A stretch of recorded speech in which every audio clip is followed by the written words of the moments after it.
Good afternoon. My name is Mary Chasen. I'm the Assistant Director of the Center for Business Ethics. I would like to welcome you to the 6th Verizon Lectureship in Business Ethics and Information Technology. Michael Hoffman, our Executive Director, wanted to be with you today, but he has been stranded in Arizona because of the snowstorm, and he cannot get a flight back until tomorrow.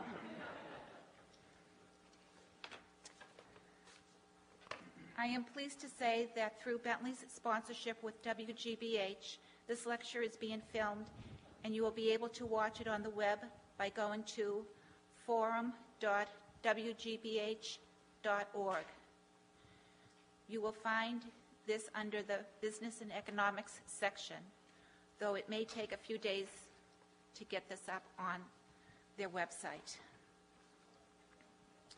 Before our speaker begins, and our Senior Research Associate, Mark Rowe, introduces her, it is my great pleasure to first introduce Greg Miles, Director, Ethics and Business Conduct at Verizon Corporation, who has flown up from New York City today in spite of the 100-year record-breaking snowfall, and we thank him for making this difficult trip.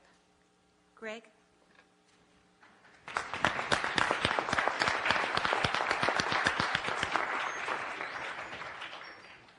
Good afternoon. First of all, it's just good to be here. I was really anxious this weekend when I heard the weather report on the blizzard coming, on whether I would be able to get up here a little sooner. And I wasn't able to get here sooner. I said, well, I'm just going to trust that on Monday I'll be able to catch that flight. And thank goodness it was only an hour delay, so I got here just in the nick of time.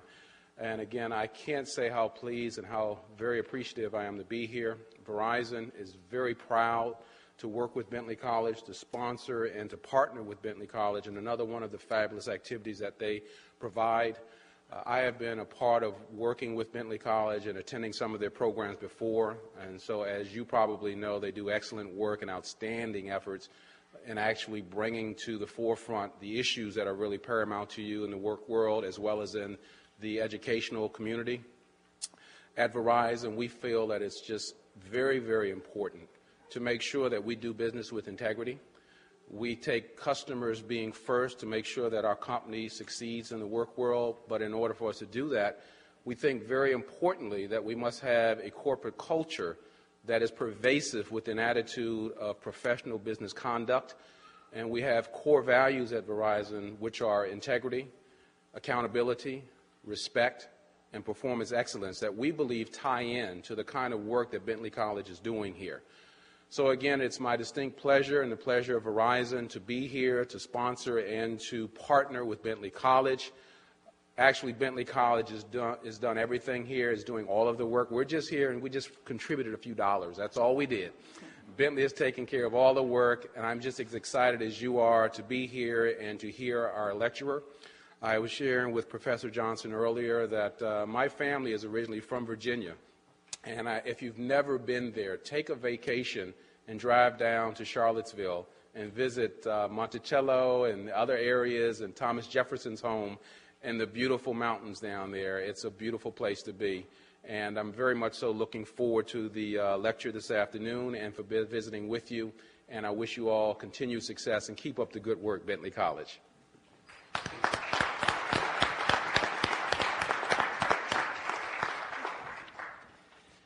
Thank you, Greg, for those kind words, and thank you, Verizon, for your generous support over the years. This is actually the 8th Verizon lectureship, which hardly seems possible, but it's my great pleasure to welcome Deborah Johnson today as our 8th Verizon Visiting Professor in Business Ethics and Information Technology. This is actually Deborah's 8th, her second visit to Bentley. She was here first on the occasion of the 4th National Conference on Business Ethics that the Center ran back in 1981, when Bentley was a lot smaller, the field of business ethics was a lot smaller, and computers were a lot bigger. But it's great to have you back here, Deborah. Since that time, Deborah has made a distinguished career for herself in the field of information technology connected to business ethics. For 20 years, she taught at the Rensselaer Polytechnic Institute in Troy, New York, and subsequent to that became the Olsson Professor of Applied Ethics and the chair of the Department of Science, Technology, and Society at the University of Virginia. Dr. Johnson has published 4 books, Computer Ethics and Social Values, Ethical Issues in the Use of Computers, and Ethical Issues in Engineering. She co-edits a journal called Ethics and Information Technology, and as well as a book series on women, gender, and technology. And she's published over 50 articles. So please show your appreciation and welcome Dr. Deborah Johnson. Thanks. Well, I'm delighted to be here, and let me just get myself set up here. If I want to. Thanks for inviting me. I was also going to mention that I'd been here 25 years ago. I hate to count the numbers, but at that time, it's sort of interesting for me to reflect back on the 25 years, because at that time, the whole field of what's called computer ethics or ethics in information technology was really very much in its infancy, and I remember sort of struggling with the paper I had to write. And the field has really, well, it's not just the field. The technology has just changed so much, and in the technology's changing, the world has changed so much that it sort of, I don't know, gives one pause to come back 25 years later and have much more, so many things to think about in relation to this technology. Before I get started, I want to especially thank both Mary Chasen and Mark Rowe. You at Bentley College are really lucky to have these two people. These two people have been wonderful in terms of their warmth and their helpfulness in terms of getting me here. Let me also, I want to do a few preparatory remarks. So I have been working on computers and ethics and information technology and ethics for a long time, and I struggle over its connections with business ethics. So you're going to see that in the paper, and you're also going to see me being, I like to be a troublemaker, and so I'm going to be a little bit of a troublemaker. I won't do any other disclaimers, but let me also help you in this way in saying, if I like to ask myself at the beginning, so what are the major points I want to make, or if you get nothing else out of this, what should you leave with? And I guess there are 3 points. Some seem obvious, but the first one is just that information technology is an important part of corporate excellence. I think we often think about corporations and corporate excellence in terms of social practices and social behavior. And so one of my big pitches is to show you that both that technology is inseparable from social practices, but also that I'm inclined to think it's been neglected as a part of business excellence and business ethics. The second thing, if you get nothing else, a big mantra of mine is that technology, and by that I mean here artifacts, physical things, software, hardware, are not neutral. They're infused with value, and I think we make a mistake when we treat them otherwise. And then finally, and this is going to take a little bit to get to, but I want the world, everybody, to rethink technology and not think of technology as artifacts, but to think of technology as sociotechnical systems, that is, combinations of social practices and social arrangements together with artifacts. So those are the three messages. Let me start now by saying that I think the starting place is we hear a lot of hype about the global economy. But what does it mean?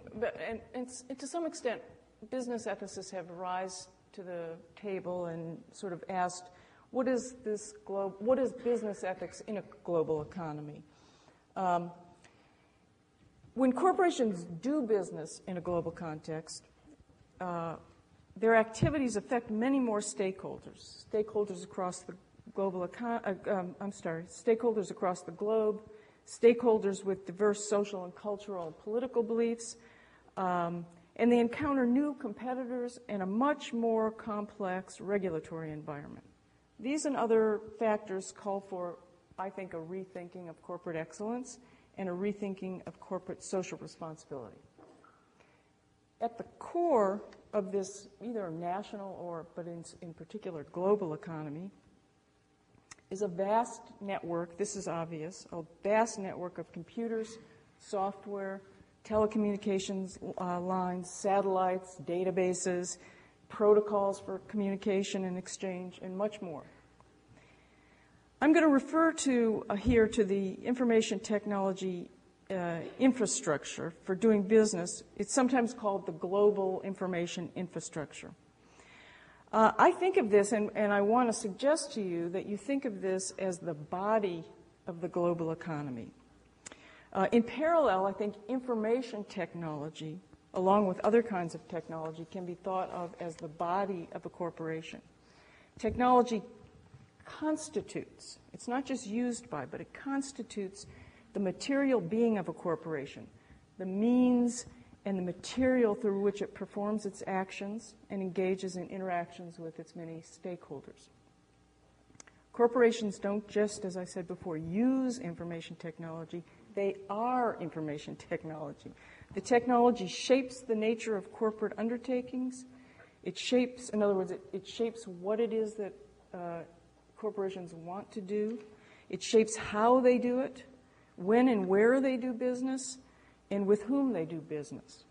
It mediates relationships with customers and clients, regulators, competitors, and all other stakeholders. In terms of the global economy, information technology is effectively the company's capacity to do business in the global economy. Without, and this is all obvious, without information technology, and especially the internet, the global economy would not be. To be sure, there would be international business, but not at anywhere near the scale or intensity it currently has.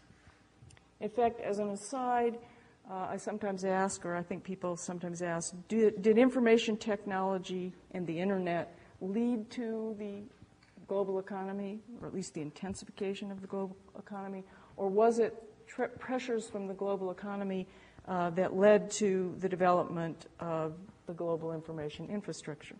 I think it's a provocative question to ask which, but it's certainly not one I can answer, and not one that should be answered as an either-or. Technology and society are inextricably intertwined.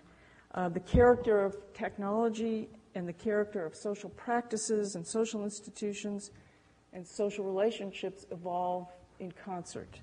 They interact with and shape one another. Thus the question whether it was the global information infrastructure that led to the global economy or the global economy that led to the development of the infrastructure is like this, which came first, the chicken or the egg. Yet, while technology is the body of a corporation, and while technology makes corporations what they are, as I already said, little attention has been given by business ethicists to understanding the role of technology in business ethics. That is, to understanding the role of technology in realizing the core values of a corporation or facilitating or constraining corporate excellence. In what follows, I hope to fill this apparent void, and I hope to do so by drawing on some recent work in the field of science and technology studies. Before embarking on that analysis, let me just briefly say something, though, about corporate excellence. And here's where I feel a little off balance. It's not something which is a part of, since I don't do mainstream business ethics, I'm a little uncomfortable with the concept, although as a philosopher I love to ask, well, what is corporate excellence? It's a great philosophical question. But I did a kind of quick review of the literature. Actually, I was surprised to find that there wasn't more. I thought there would be a ton, and there wasn't all that much. But a very quick review suggested that there are two sort of basic ideas about corporate excellence.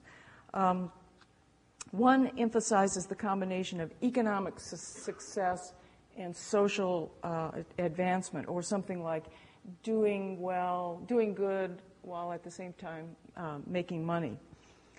And then the other one seemed to me to be somewhat different in the sense that it emphasized productivity and improving work processes.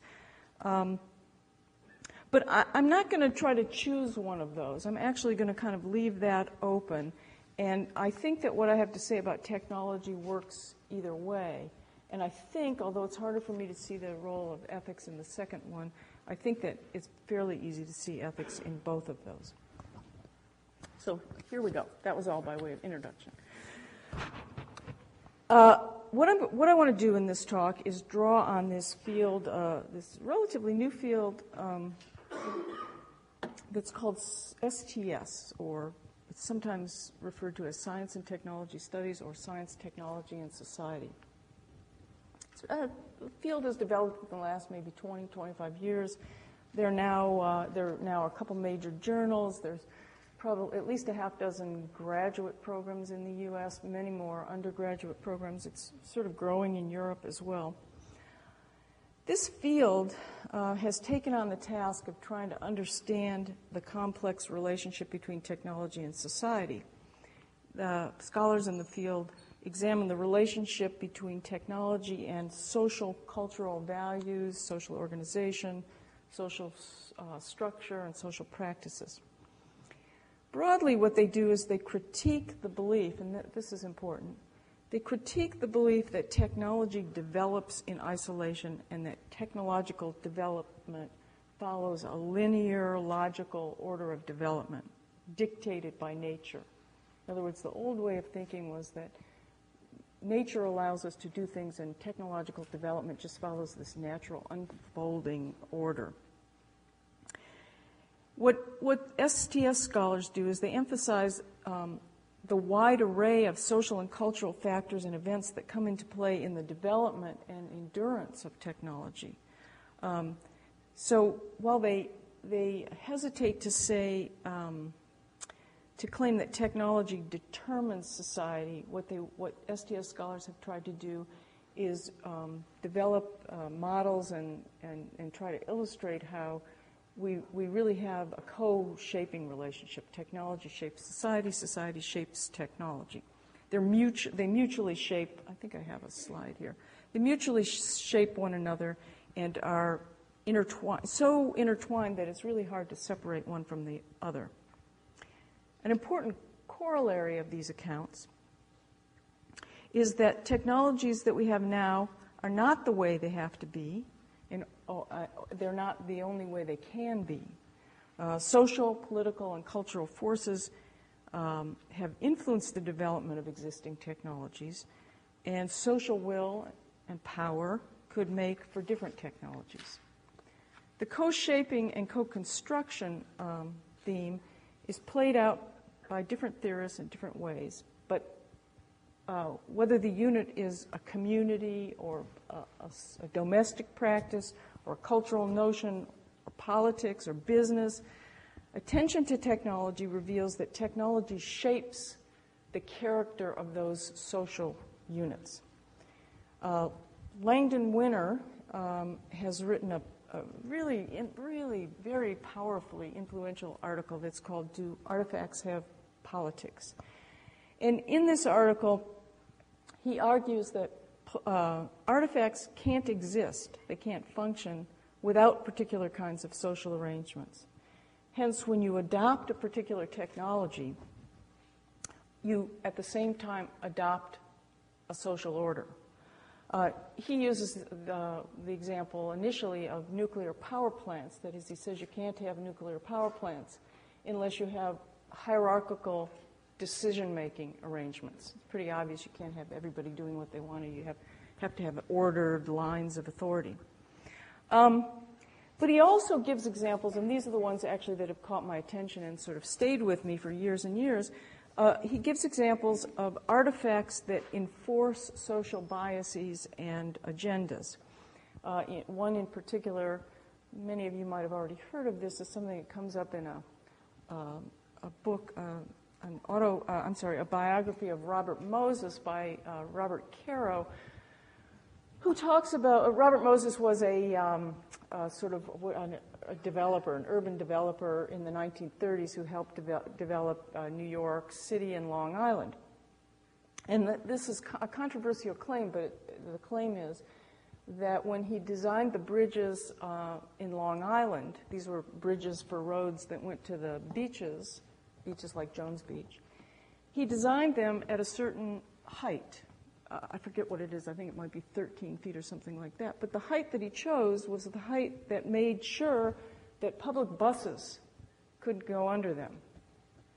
And by doing that, what he did is he ensured, this was 1930s, that people who had to take public transportation to the beaches couldn't get there because the buses couldn't go there. So you had to own an automobile in order to fit under these bridges. And of course, what that meant was that the beaches, these Long Island beaches, were preserved for the wealthy, white, middle-class, upper middle-class people. Now, that example is very powerful because it implies that somehow in the material structure of things, in a material thing like a bridge, you can actually reproduce social agendas, social biases, et cetera. And then he has these other interesting examples.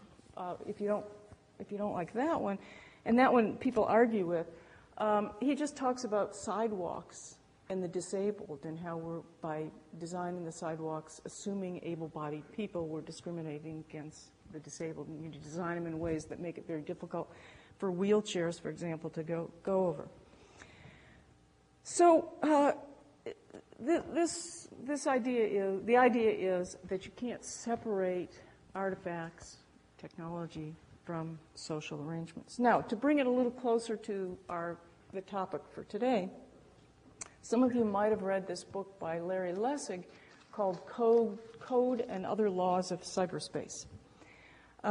In this book, Lessig, who is a Harvard Law School lawyer, he may have moved since he wrote the book, but he argues that we actually regulate behavior in our society in 4 different ways. I mean, when we talk about regulating behavior, you guys probably immediately think of law. And since this is a business school, I would think of markets. And he then identifies what he calls informal norms, just ordinary norms that you and I kind of go through our day without thinking about, but we, eat breakfast or meals at certain days, and we stop at red lights, even though nobody may, catch us for not doing it. And then he says there are 4 different ways: law, markets, social norms, and then he says architecture. And for him, architecture there refers to the architecture of computer code. And what he's trying to argue is that computer architecture regulates behavior, and as he goes through his analysis, he makes the point that there are values embedded in that architecture. And in particular, he uses the example, he compares 2 different university systems that have different architecture. It actually involves whether or not you have to have an identity to be on the system and what the schema of identity is. And he tries to show that one is a much more democratic architecture and the other is not. So if you take these lessons, which are lessons of trying to show you that there are values embedded in artifacts, and you move them to business, I think we immediately see another way, just before I go on, another way of thinking about that is you can also think about both computer architecture and other kinds of architecture like this room as scripting behavior because of the way they're set up. They regulate behavior by sort of giving us scripts that we have to follow. So I was thinking of just giving you the example of this room. When you walked into the room, the way the chairs were arranged and where the stairs are, et cetera, scripted you. I mean, without even thinking about it, you went and you sat in certain places and you couldn't sit or at least it would be inconvenient for you to sit in other places. So the architecture of this room is scripting, is regulating your behavior.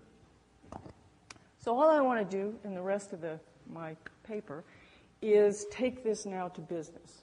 And some of it, I think, well, I won't jump ahead. So the architecture of information systems that a corporation adopts, without a doubt, shapes the corporation. The system constitutes the social organization and social structure of the corporation. Sometimes the architecture of the system is intentionally designed with this in mind, and other times not. That is, sometimes corporations know this well and are very careful about how they implement their information systems. Other times not. The corporations that some are less aware and less thoughtful about their technological choices. In any case, the point to be made here is not about corporate awareness of the way in which technology affects corporate activity. And this is my gripe. It's not so much with corporations, but rather the awareness of business ethicists as to the role of technology in business ethics. In order to use this these STS ideas about technology and business ethics, it's helpful to note two shifts in thinking that are called for by STS scholarship. The first is that the STS theorists reject the notion, and I mentioned this already, that technology is merely material objects or artifacts. Artifacts, and this is the new part, are one component in technology. STS scholars argue that technology is a combination of artifacts, social practices, social arrangements, and systems of know-how.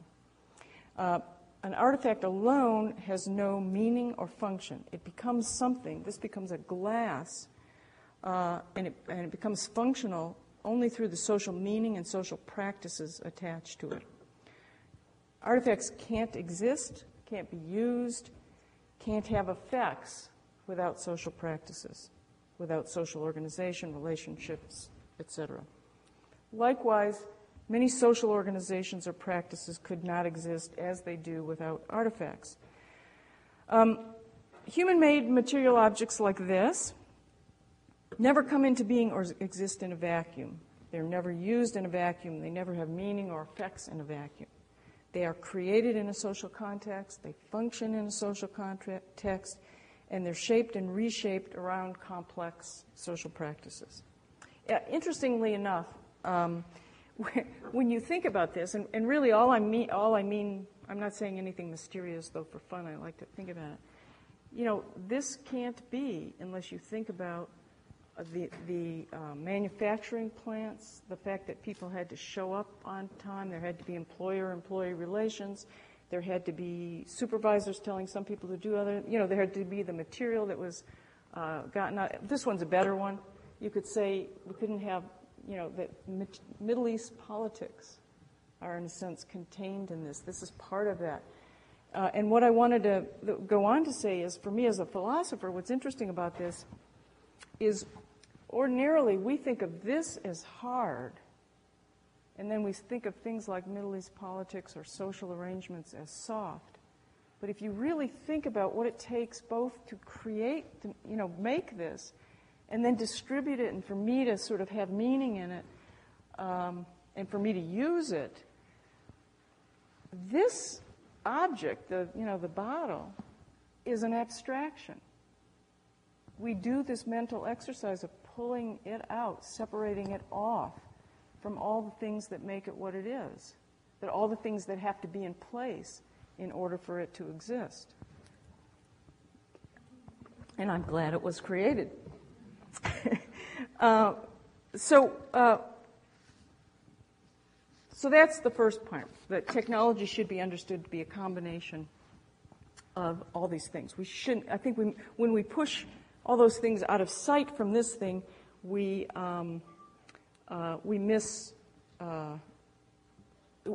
think of it as neutral because it's just a chunk of plastic, we say. The second shift that follows from the first, is that because technology is the combination of artifacts and social practices and social relationships, the unit of analysis, and I mentioned this early, Our unit of analysis should be to think of this as a socio-technical system, not just as an artifact. These socio-technical systems are combinations of things and social arrangements. And in STS, there is a theory, it's called actor network theory.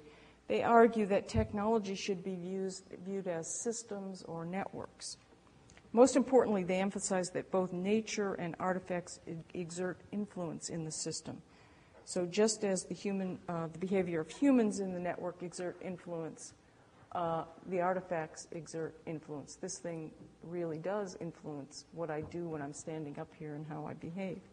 And by the way, it's scripted.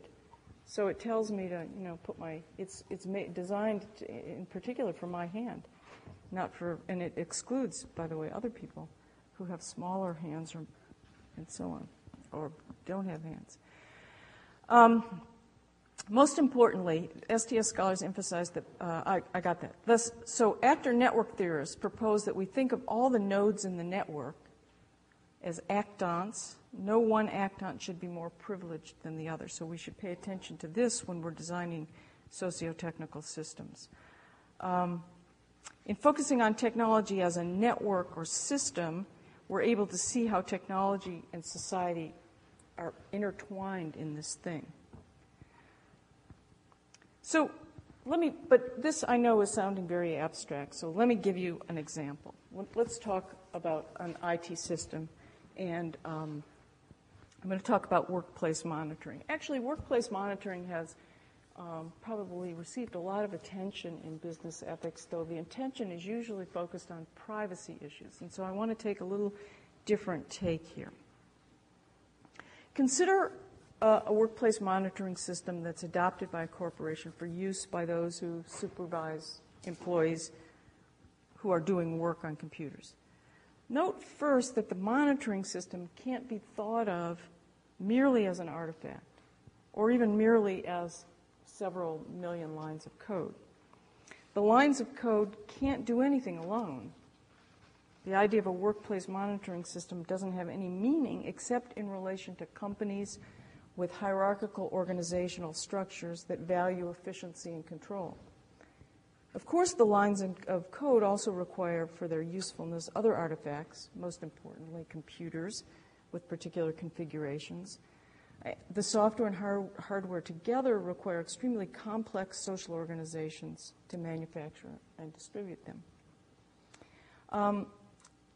Let's not forget that the software and the hardware are as they are in part because of patent law, because of complex distribution, advertising, distribution chains and advertising. Even after we take into account production, distribution, and installation of the software system, the system is of no use unless there are people who are trained in how to use it. And the training must involve a variety of social practices. That is, those trained in how to use it will have to be trained in how to interpret the output it produces, how to use the data the system provides. The data will be used in social practices that constitute supervisor-supervisee relationships, and more generally, employer-employee. And the character of those relationships is in turn shaped by company policies that tell you when to use the software and when not to, as well as national and state law, which tells you how to use these systems to some extent. The individuals who are part of the social practices that constitute that system of workplace monitoring must have been socialized in particular ways so as to have adopted the relevant informal social norms that apply to this. We've got people who want to do well at their jobs, things like that. In short, the employee monitoring system is constituted by an endless variety of social practices and social conceptions. It works because of a combination of human and non-human components. The system can be delineated in any number of ways, and when we think of it simply as software and hardware, we miss that it's a socio-technical system and not just an artifact. When we conceptualize it as an artifact or just simply a piece of software, We fail to see, for example, that the design of the software and the design of the social practices around it must be thought of together. The lines of code are actants in the system. They exert influence. Of course, so do or should the people in the corporation. In fact, the adoption of the new system involves a negotiation among those parts. You could, in other words, you can make the software differently depending on the social practices. You make the social practices around the software. Systems designers negotiate those various things in the system. And probably, maybe the most important thing we have to say about the workplace monitoring system is that for most of us who might buy one of these and you have to use it, we just assume it is the way it is because that's the way it is and that's the way it has to be, and we might never think that it could be designed. One, we might never think it could be designed differently. We may or may not think about the social practices around it, but it might be redesigned if we didn't like the social practices and vice versa. Recognizing the social and human components of technology is critically important, and many corporations have learned the lesson of not acknowledging this. The focus of this analysis is not so much on whether corporations recognize the role of technology in making them what they are, but rather what the implications are for business ethics, as I said that before. Insofar as technology constitutes corporations, shaping their character and their values, it plays a role in business ethics. For example, in decisions about the design or implementation of technology, the core values of a corporation are at stake and may be realized or impeded. Recognizing that workplace monitoring systems, for example, are sociotechnical systems, moves us closer to understanding the connection between technology and business ethics by showing us that sociotechnical systems constitute and shape social organizations. Let me say this a little more clearly. If you think of technology just as neutral and just as artifacts without values, it's pretty hard to see a connection to business ethics. So what I'm suggesting is if we make the move to recognizing that technology is socio-technical systems, we're immediately get connected to business ethics because you can ask questions about the ethical character of the socio-technical systems without sort of worrying even about whether or not there are values embedded in the artifact. You can ask what the values are in the social arrangements that are shaped by and shape the artifacts. So the point is that not just that business ethicists should pay attention to technology and its role in corporate excellence, but that business ethicists should use the framework of socio-technical systems to do their analysis. The point is that the socio-technical systems should be used to understand what constitutes corporations. Now, I've lost my slides, so I'm going to keep. There are two different ways we might do this. Let me jump.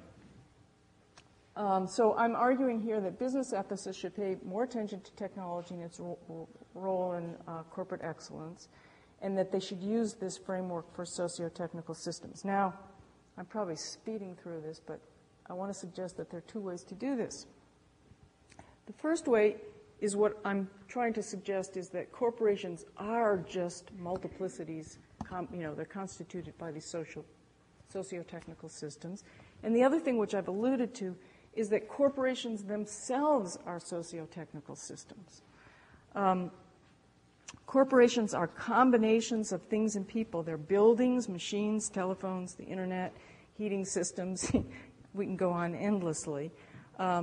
This is true of e-business as well as brick-and-mortar businesses. Corporations shape and are shaped by technology. Because of the nature of corporations, certain kinds of technologies have been developed. Likewise, the character of corporations have been shaped by the availability of certain kinds of technologies.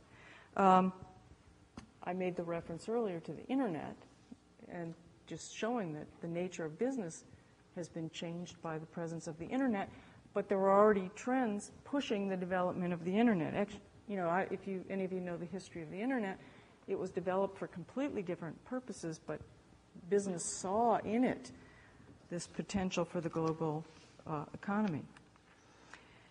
So the role of technology in business ethics and corporate social responsibility here is a metaphor that may help illustrate my point. It's a little bit off, but I'll try to go there. So if I had to formulate this into a kind of warning to business or an alert to business corporations and to business ethicists, it would be to use this metaphor of the Trojan horse. This is the worst case scenario. A company which has certain corporate values adopts an information system, and unbeknownst to it, embedded in the information system are all kinds of values that go contrary to the core values of the corporation. This, it seems to me, is a kind of risk that can happen. Use of the information system might engage the business in relationships with clients, consumers, or competitors of a kind that are entirely contrary to and undermine the mission or the values or the public promises of the corporation. Yet the contrariness of the information system may not be immediately apparent. Those who understand what the information does and how it does what it does may not be at all, and here we have the problem of the IT people versus the business people. The people who understand how the IT system works may not really understand the corporate values or the missions of the corporation. On the other hand, those who understand and care about the corporate values and mission may not understand information technology well enough to see the values, how they're being worked out and being affected in the information system. Admittedly, I don't want to mislead you, the Trojan horse metaphor is limited here in the sense that the Trojan horse was filled with enemy soldiers.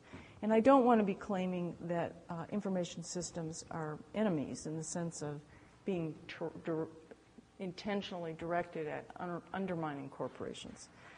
I'm worried just about the values embedded in information systems not being transparent. The Trojan horse metaphor works here with the imagery of taking this embodied entity into your territory and then later realizing that the apparently innocent object carries within it the potential to take over and destroy that which is central to your being. Because technology is value-laden and may be laden with values that are not transparent, adoption and use of the technology has to be understood just as not just as a means to corporate ends, but, as I've been saying, constituting the corporation.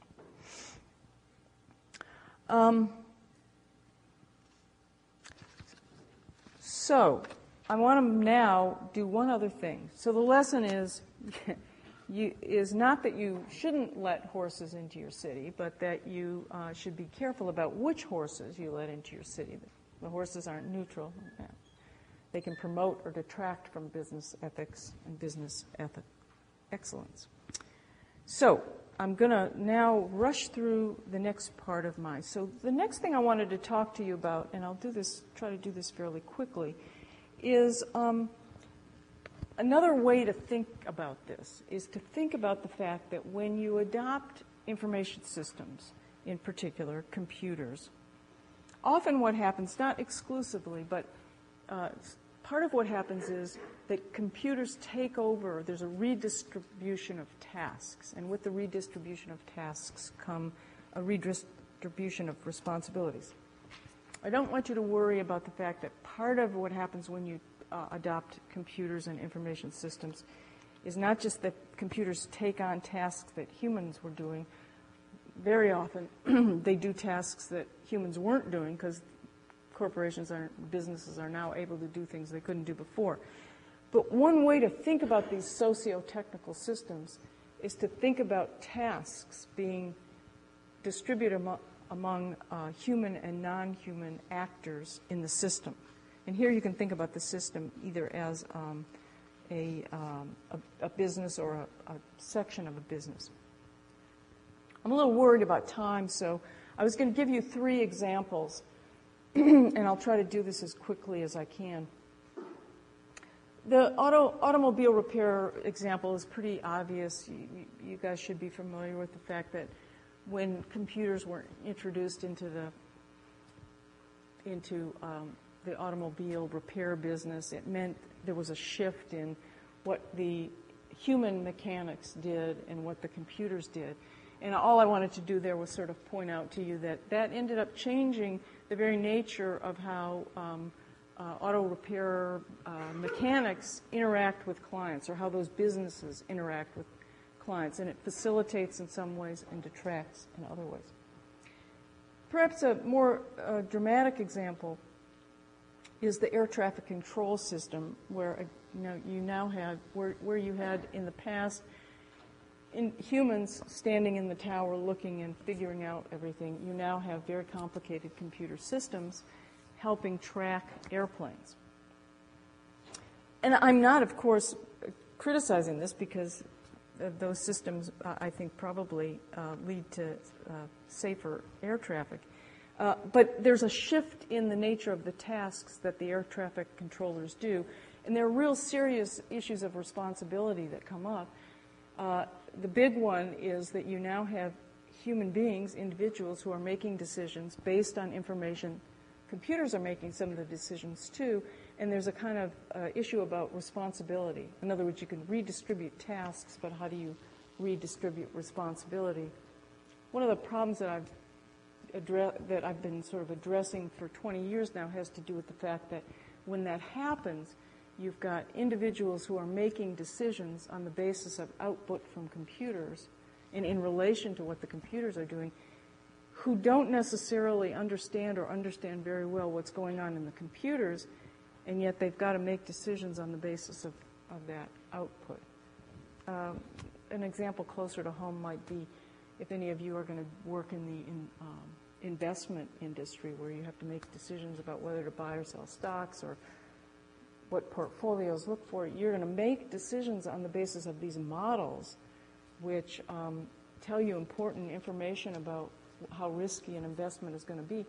You may not understand how that model was developed enough to know when you should listen to the model, pay attention to it, or how you should interpret it, and when you should ignore it. Third example, again, I thought I'd come closer to home and not do business, but do academe, because this is, I guess, sort of a recent pet peeve of mine. More and more, I don't know what you have here at Bentley, but at UVA we have an honor system. And we talk a lot about, we think of UVA as put a lot of emphasis on this idea of creating a community of trust. Yet we now have these technologies which faculty members are using. They're called Turnitin.com. I mean, it's both sides. Students, we now worry about downloading papers and cutting and pasting things written by other people. But now we have I think of this as an arms race. The faculty now have a tool to combat that one, which is we can now take your papers, which you turn in if you turn them in electronically, send them to or use Turnitin.com, and they'll run the paper through very quickly and identify whether or not it's been plagiarized or not. Now, the thing that worries me about this is a good example of a technology that sort of maybe looks very attractive when you first hear about it, but it's terribly value laden. And if even one faculty member, but if lots of faculty members, either way you go here, you sort of undermine that whole. Without thinking, you might adopt this thing just thinking it's a great device to find out whether your students are cheating or not. You undermine the whole value of a community of trust. How can you have a community of trust in an environment in which everything you do is being run through to be checked to see whether you cheated or not? So those are just 3 examples. Maybe you can ask me questions about these, and it's probably time for me to try to bring this So, big thrust of this is technical choices shape a corporation's interaction with all of its stakeholders. And here I gave you an example of not just a business, a corporation, but a university or college. Big thrust of what I'm trying to say is that technical choices are moral choices. And finally, let me conclude by saying this. The thrust of my analysis is to draw attention to the role of technology, especially information technology, in business ethics and corporate excellence. Corporations are sociotechnical systems. They are constituted by sociotechnical systems, that is, combinations of people and things functioning together to achieve tasks.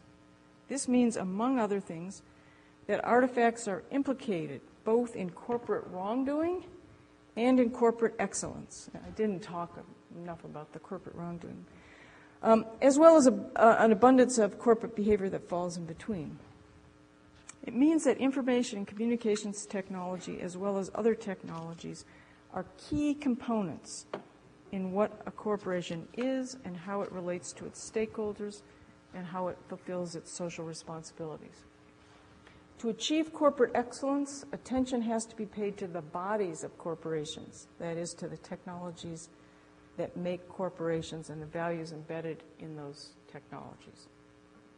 The end. Questions?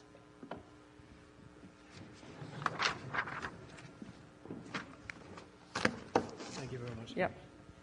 I just wanted to thank Deborah for her remarks and some interesting new Where am I perspectives. supposed to go? Here. Thank you. Thanks.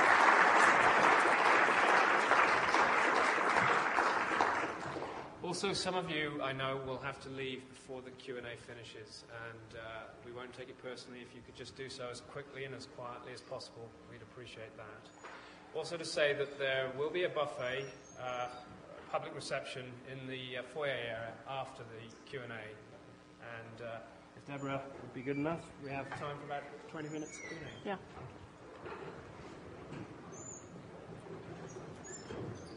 We have microphones down the front, so if you would raise your hand if you have a question and wait for the microphone.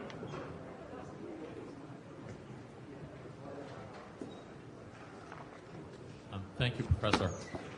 You indicated that technology has embedded within it certain values, and I'm just wondering if you can amplify on that thought a little bit in reference to Turnitin, that technology. And whether, in particular at UVA, whether because of the premium that you people attach to trust, whether that means that Turnitin would never be used. I assume I'm still connected, so you can hear me? Yep. We don't have a policy. I mean, this is what happens, I think, with new technologies. You can't anticipate exactly what it means up front. I guess UVA doesn't have a policy I don't know about. I know that some of my colleagues use it. I don't know that other of my colleagues use it. When I say that there's a value embedded in Turnitin.com, you have to understand that what I'm right there thinking of Turnitin.com as a socio-technical system. In other words, I'm assuming that it is designed to be used in the context in which professors are checking to see if their students are lying. So that's what I mean by it's being value embedded. What it is part of that what I would consider surveillance of students. And I can give you a much longer pitch, which I'm sure you don't want to hear, about why surveillance in that context is so contrary to what we're trying to do. Now, if you ask me, what should UVA do? I'm inclined to say we should. I don't know that we would prohibit because of individual freedom and things like that, but I certainly would discourage faculty from using.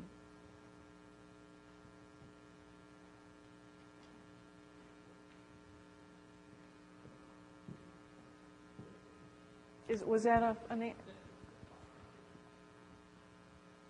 reference to your Trojan horse example, Yeah. I was wondering if you could comment on the situation that Google finds itself in right now, company motto, do no evil, and having collected some of the most intimate, probably thoughts of millions of people all over the planet, and now being subjected to FBI requests for all that information. Oh, it was that part of Google, not the Google in China. No, well, okay. That's another question, but I mean, it could conceivably create the worst evil, in a sense, I'm sure, of all, so far in the history of the Internet, where their motto, and I know sincerely they intend to do no evil. Well, to be honest with you, I find it sort of outrageous that any company would say our motto is to do no evil, or the claim that they do no evil. I mean, that's just such a non-human thing to say. That is, you know, we're all flawed. I mean, for them to claim that they know what evil is and what right is, that just makes me mad. But that's my little tirade. In other words, but you were worried about the data. You want me to talk about that? Is that what you're asking me? Well, I think Google enjoys a very popular place in Yes. users' Yes. emotions for the most part, but as it turns out, the very nature of what they do provides a nightmare scenario, certainly to the privacy community, in terms of what it has available to. Yes. Well, but you see, that is what sort of bothers me about them saying that their motto is do no evil. The technology, it is a technology of surveillance. I don't know how they could get around. I mean, they have all this data. I agree that it's absolutely in their interest, and it works for users as well for them to hold that stuff private. We wouldn't use it as much if we didn't think we had privacy. But it's a little bit, how can we say this? I mean, certainly you can see that this was going to be an issue if you know anything about computers, right? So I don't know what to. I'm also always bothered by this. This is the other thing. We get this less now, but this business about, you know, they used to give you the little warning that said you're now leaving, you know, whatever you do now might be monitored or something, and you click on it. I mean, I always thought that was kind of extortion, in the sense that, well, what am I going to do? I want the information. You didn't give me a choice to do it anonymously or not to do it anonymously. You just said either you got to be okay with. I don't know if I'm answering your question. But you could take it a step further and just say, as a Trojan horse, do you think this sort of situation is serious enough that it might, in fact, undermine our use of the Internet? It may just make us all rethink how we. Yes, that's what I think is quietly happening now. I see it happening in a bunch of different ways. First of all, the spam and all of that is continuing and doesn't seem to be able to be controlled and filtering.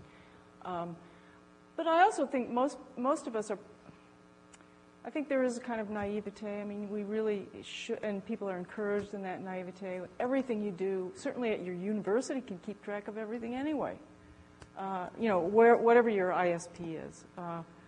So yes, I think that's happening, and I think the other Google issue to me is more interesting, because that one, and by this I mean the China censoring information, that one is just really brings, how can we say this? I'm a philosopher, so it really brings right home a fundamental, and this is what got me about them saying do no evil, a fundamental moral issue that has to do with, if I respect you, then that means not that I impose what I think is good for you on you. It's that I respect your ability, your choices.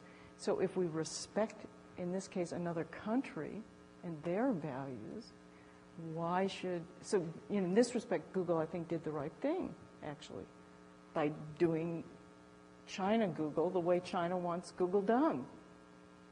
But but then you've got this fundamental moral thing about, is that the right thing, or do we bring freedom of expression to China? So for that, that goes with my thinking they're crazy to say that they do no evil, because they think evil is such a simple matter. Sorry, I'll stop. Stop me. Yeah. Wondering, Professor, if you could expand, you had made the comment about the naivete of people. Yes. To what degree is there personal responsibility? I mean, most people use the internet in the belief that they are private, when in reality we all know, and we're learning more and more, that nothing is the way we think it is. And at what point does our personal responsibility for the consequences, the unintended consequences of one thing that we sort of should be able to think forward and realize are coming? I don't know what to say about that one. So, I mean, it's the reason I find it hard to know what to say is that part of what is going on sort of in what I was talking about is trying to make people realize not just that their privacy is being violated, but that the way we have set up this technology is not the only way it has to be. So part of me is bothered by the fact that we could have different schema of arrangements.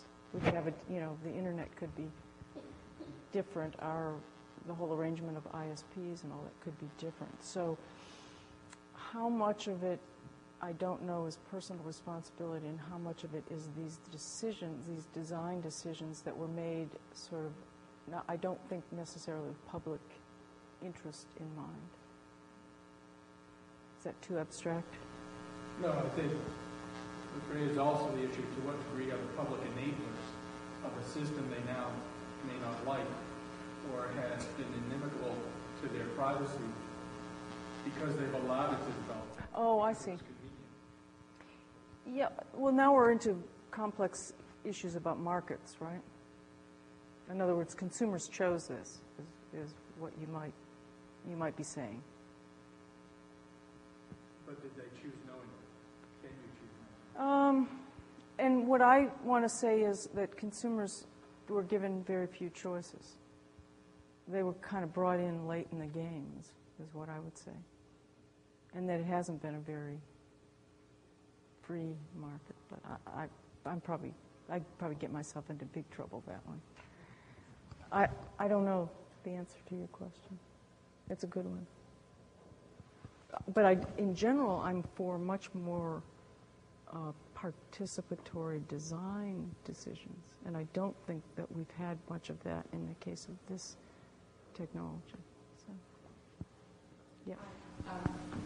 Technology is increasingly designed to support multiple different processes. So, for example, email and web servers and web browsers can be used to support multiple things. Companies originally invested in email as a communications device. Now it's used as an advertising medium, as a document sharing tool, and all these other things. So as technology is used increasingly for secondary and even tertiary processes beyond their initial investment, do you have any predictions about what effect that's going to have on corporate ethics? Oh, on corporate ethics. Well, I'm sorry, on IT ethics, or your area of ethics, whatever, however you want to slice it. Well, let's back up and then you come back. So one of the sort of really interesting, intriguing ideas in this literature from STS is that, as I said before, they sort of counter this idea that technology develops in this linear logical way that it has to do. And one of the ways they do that is they show that users come in and actually shape the technology, that, it's much more malleable, and so the technologies we get actually are the result of users sort of picking them up and tweaking them this way and that way. So instead of having a linear development, it's all over the place. So in some sense, what I want to say, I guess that leads me to want to say IT is no different than any other technology in that respect, although it's more malleable than most. But take something like coffee grinders, which people use for their spice thing. There are all endless examples like that. So in that respect, I think, yeah, it's going to continue to evolve in ways that we don't know if it doesn't get so regulated. And so, I mean, what comes into play for me here is intellectual property rights and things like that that make it less malleable. Is that, I don't know if that's... Yeah, I think that there's, some risks that are associated with evolution. I think there are also risks associated with kind of subversive. Yes. For example, like RFID and Walmart and the Department of Defense, they mandated that their top suppliers use RFID. Right. And they sell it by saying you're going to save all this money, but what they know that their suppliers may not know is that they can track a lot of the actions and then dictate the way the supply chain works based on their suppliers buying into this technology that they bought into because they're going to save the money. Right. Well, that's sort of a small version of Microsoft. I actually took out of here, I had in there that Microsoft was a kind of Trojan horse example where you get sort of hooked on Microsoft and then other things. You discover you didn't just let this horse in, you got yourself.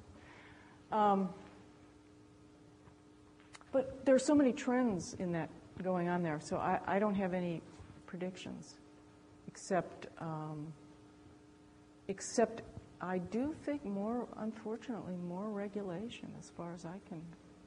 My reading is now they're talking about charging for corporations, at least for email, things like that. They're going to just have to get it under control, whoever they is, but yeah. So this will be, I think the future will really test this idea that the counterculture of computing has always had this idea you'll never be able to regulate it, right? It's just by its very nature too free and open. It seems to me that's getting tested. And you see things in both directions. So it's too hard. You asked a hard sorting question. I don't know.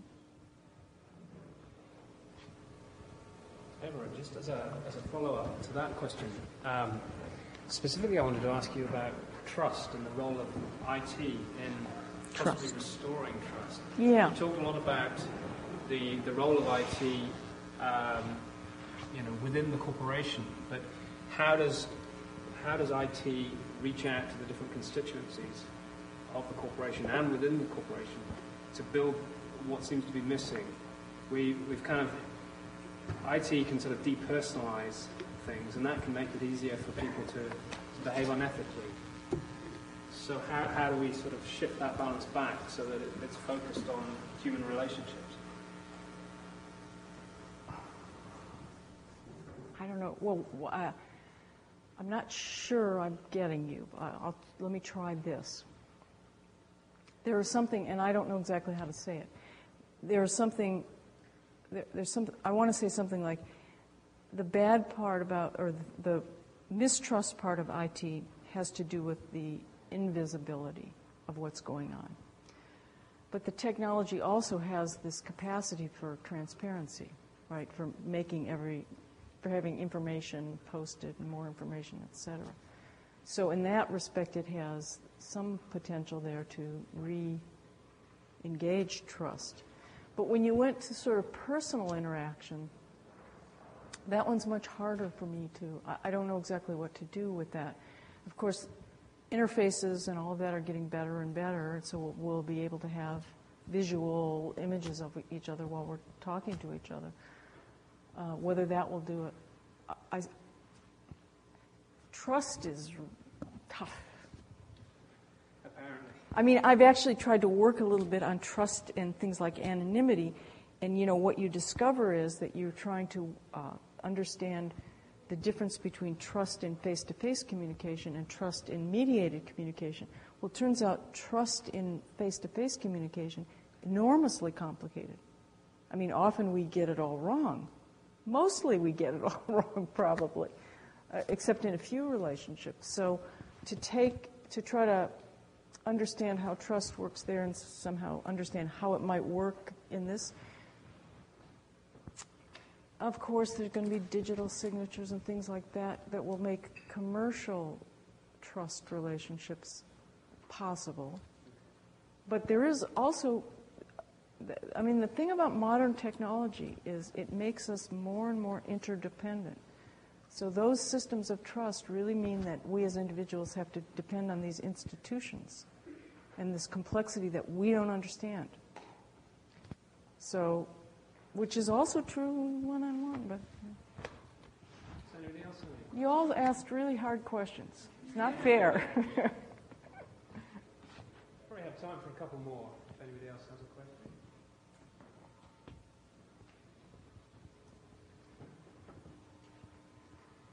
Are there any studies being done on medical records in this issue? Because everything now, x-rays, all sorts of tests immediately, and they're on a computer in a hospital.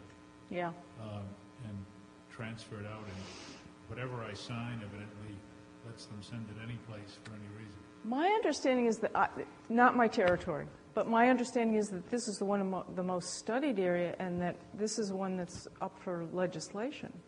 Congress is going to act on that one to try to protect our medical privacy. Whether that will be adequate enough, I don't know, because my understanding is that that is one of the areas where there is a lot of development going on, that doctors, there's going to be more and more Palm Pilots and electronic information. So more and more stuff will be electronic. I don't know. I'm personally a little ambivalent about it, because if I have something wrong with me, I go out of control. But I would be delighted to have it sent around a lot, and maybe somebody can pick up something everybody else has missed.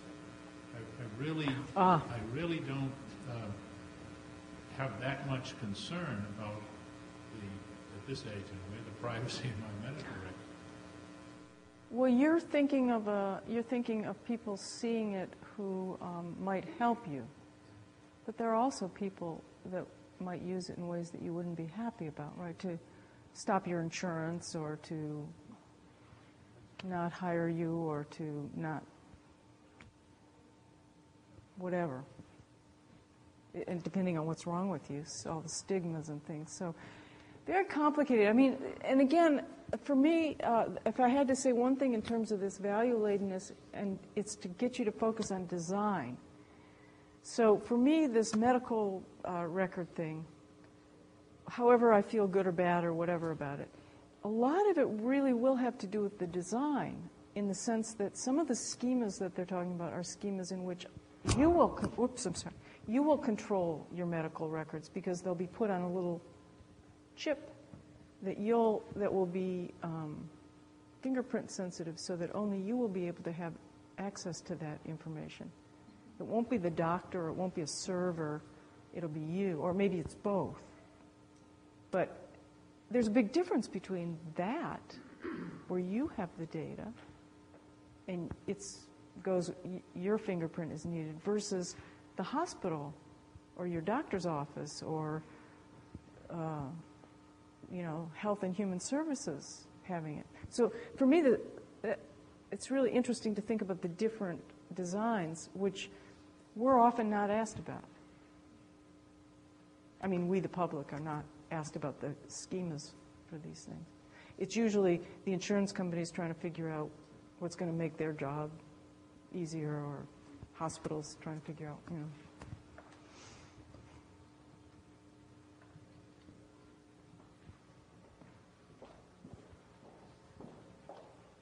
Well, do we have another question? We have a couple. I'm not sure if it's more of a question than a comment. I've been thinking a lot about the last question before this one, about the issue of trust between corporations. And as a corporate executive, I struggle with that, because obviously you can't speak for all companies, but if you're in a large corporation, as I represent, you always convey to your employee body that you want to entrust in them to do the right thing. Yeah. You do have a code of business conduct and expect everyone to comply with that. And you talk about confidentiality and reporting information and all of those kinds of good things. But at the same time, human nature is always there, and you have to do the right thing regards to the company and protecting yourself when you talk about surveillance and all of the programs that you have to make sure people are in compliance. So I would love to be able to say to all employees, we undoubtedly trust you in whatever you do, but I know that would open us up to a lot of problems. Yes. Interestingly, one of the most interesting readings that our employees look forward to is a quarterly report or newsletter from our security group that basically gives us sanitized versions of actual cases of people who committed misconduct and what happened to them. And everybody looks forward to it. So it's just a very delicate balance when you talk about the issue of trust, but at the same time protecting employees who feel that, well, you are there to also provide an environment that's conducive to professional behavior, that's harassment-free, discrimination-free. So there's a very difficult balance in the trust as well as enforcing policy and enforcing compliance regulations and expectations. And I think it's similar to the Turnitin.com. That is, well, it's trust and accountability, right? In other words, nobody is saying trust with no accountability. It's finding the right balance, but it can't be, you really don't want automatons or whatever we want. You want people who are capable of making decisions and being critical, using judgment. And the literature, I could go on too much about this, but the literature suggests that if you've got people who live in a world in which they're being watched all the time, don't develop that capacity. What they do is they adopt the view of the watcher. So if you're in a prison being watched 24 hours a day, and you know there are repercussions, you adopt the view of the prison guard of you. You don't develop your own capacity to make, So, but I agree with you. It's definitely a back and forth, a balance. I think that's all we have time for. Oh, just one more question. Okay, sorry. Corporations that have been able to monopolize the IT market, Microsoft, for example, Google in a sense, what have you, can their success be contributed to nothing more than just meeting the ideals and the desires of the market? So is it really that technology has adapted to us rather than we have adapted to the technology?